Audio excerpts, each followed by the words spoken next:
rendez-vous. Le bulletin qui donne la parole aux citoyens et citoyennes des Basques. Rappelons que ce sont les gens du Témiscouata, du Haut-Pays de la Neigette et d'Esprit Saint qui veulent savoir ce que le monde pense. Nous avons été à la rencontre des citoyens et citoyennes et la plupart étaient heureux de prendre la parole. T'es pas obligé de démolir mon matériel, par exemple. On a été bien reçus, le contact était chaleureux. Chose certaine, la plupart adorent le monde rural et veulent y rester coûte que coûte. Es-tu forestier?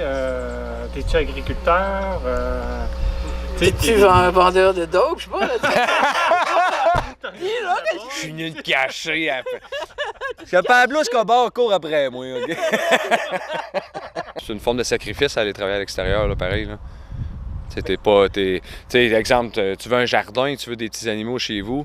C'est sûr que si tu vas travailler à l'extérieur...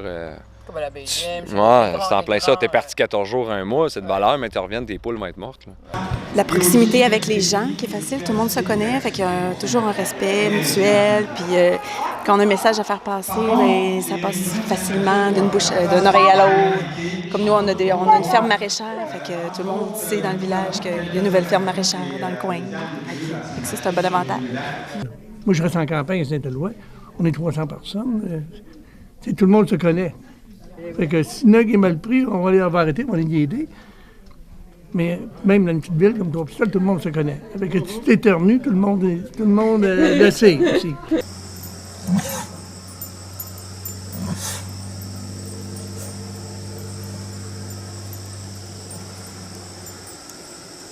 Écoutez bien, nos enquêteuses nous livrent leurs impressions sur le sujet. Enquêteuse, donnez-nous vos impressions sur la grande question du rapport entre néo-ruraux et natifs.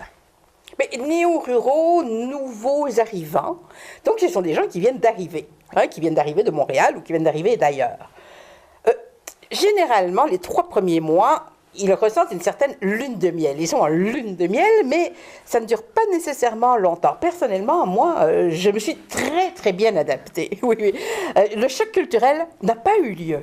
Non, tout allait bien. Mais savez-vous à quoi on peut reconnaître un nouvel arrivant, comme moi, par exemple? Eh bien, facile, je suis vieille nouvelle arrivante et on me reconnaît par mon accent. C'est vrai. À un niveau superficiel, « Ah, salut, bonjour, ça va bien, il fait beau aujourd'hui, ah, la tempête, blablabla. » Mais dépasser ça, tout le monde laisse dans chacun leur petit coin. Moi, j'ai trouvé ça difficile d'arriver ici. Ouais. Je pense que ça va de 2 façons.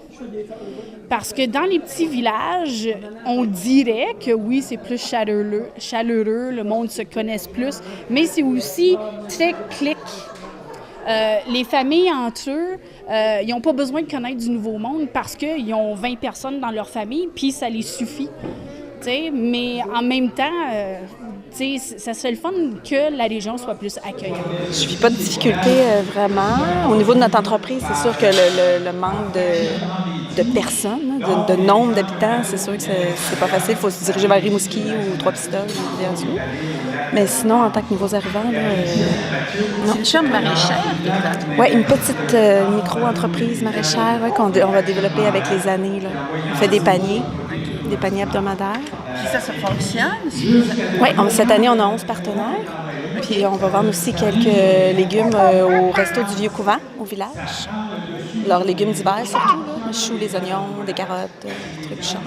C'est sûr qu'au bout de 2 ans, 3 ans, il y en a qui s'en retournent, là, qui ne restent pas nécessairement. Là. Mais quand même, il y en a qui s'installent pour de bon, puis ils aiment vraiment ça. Là.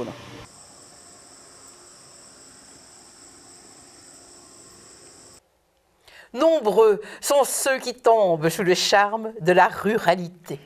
Oui, mais il ne faudrait pas oublier les difficultés des néo-ruraux à se tailler une place dans les petites communautés. Et ça, on ne peut pas le nier. Hein? D'ailleurs, ce sera l'objet de notre prochain bulletin citoyen.